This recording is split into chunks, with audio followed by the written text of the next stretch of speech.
હાય, ગુજરાત સમાચાર સાથે હું છું હેલી. તો આજકાલ રિયલ ટાઈમ સ્કેમ જે પબ્લિક પ્લેસીસ ઉપર થઈ રહ્યા છે એમાં બહુ જ વધારો થઈ રહ્યો છે. તો પબ્લિક પ્લેસ ઉપર કેવી રીતના સ્કેમ થઈ રહ્યા છે, બધાની હાજરીમાં કેવી રીતના સ્કેમ થઈ રહ્યા છે એ આપણે સૌએ જાણવું બહુ જ જરૂરી છે. સૌએ સજાગ રહેવાની જરૂર છે. એટલે આજનો વિડીયો એન્ડ સુધી જોજો. જો કેવી રીતના લોકો પબ્લિકમાંથી જ પબ્લિકની સાથે જ સ્કેમ કરી જાય છે. એ મોટા ભાઈ ફોન આપજો ને તમારો યાર પ્લીઝ. મારો ફોન ચોરી થઈ ગયો છે યાર. પ્લીઝ આપો ને યાર, મારા ઘરે ફોન કરવો છે.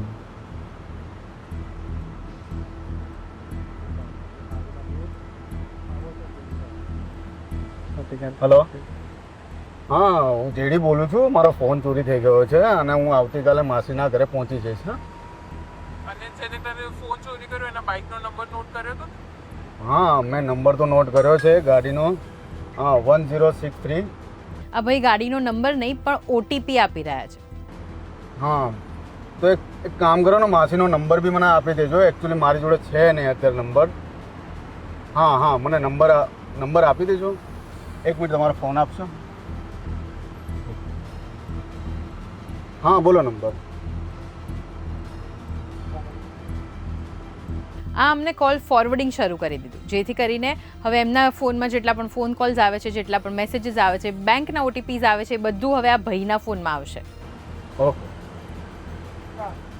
Sir, thank you.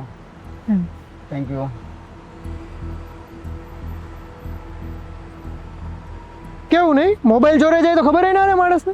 કશે તારા જેવો કોઈ લાર્યા ખાતું. હે, ખાતામાંથી પૈસા ઉડી ગયા મારા. મારા પણ. હવે ખરેખર લાગે છે કે ભલાઈનો જમાનો નથી રહ્યો, કારણ કે આ તો આપણે કોઈને હેલ્પ કરવા જઈએ ત્યાં આપણે જ કૂવામાં પડીએ છીએ. સો હવે આવી રીતના જો તમે કોઈને પણ હેલ્પ કરવા ઈચ્છતા હો તો તમારે વધારે સાવચેત રહેવાની જરૂર છે. ફોન એમને આપો તો એને સ્પીકર ઉપર વાત કરવા કહેજો ને તમે સામે જ ઊભા રહેજો, કે જેથી કરીને તમારા ફોનમાં એ બીજું કંઈ ટાઈપ ન કરી દે. અને જો ફોનમાં કોલ ફોરવર્ડિંગ ઓન થઈ જાય છે તો એને સ્ટોપ કેવી રીતે કરાય?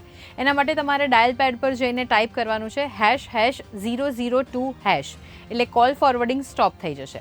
અને જો તમારી સાથે સ્કેમ થઈ જાય છે તો ઇમિડિયેટલી 1930 ઉપર કોલ કરીને તમારી કમ્પ્લેન ફાઇલ કરો. કારણ કે એટલું યાદ રાખો કે જેટલી જલ્દી તમે કમ્પ્લેન કરશો એટલા જ હાઈ ચાન્સીસ છે તમને તમારા અમાઉન્ટ પાછા મળવાના. અને તમે આ વેબસાઇટ ઉપર જઈને પણ કમ્પ્લેન ફાઇલ કરી શકો છો. આઈ હોપ કે આજનો આ વિડીયો તમારા માટે યુઝફુલ રહ્યો હશે. અને પ્લીઝ બધાની સાથે શેર કરજો, જેથી કરીને પબ્લિકમાં એ લોકો પણ સજાગ રહે અને એમના પૈસા બચી શકે. આવા જ ઇન્ફોર્મેટિવ વિડીયોઝ માટે તમે ગુજરાત સમાચારના પેજને ફોલો કરવાનું ના ભૂલતા.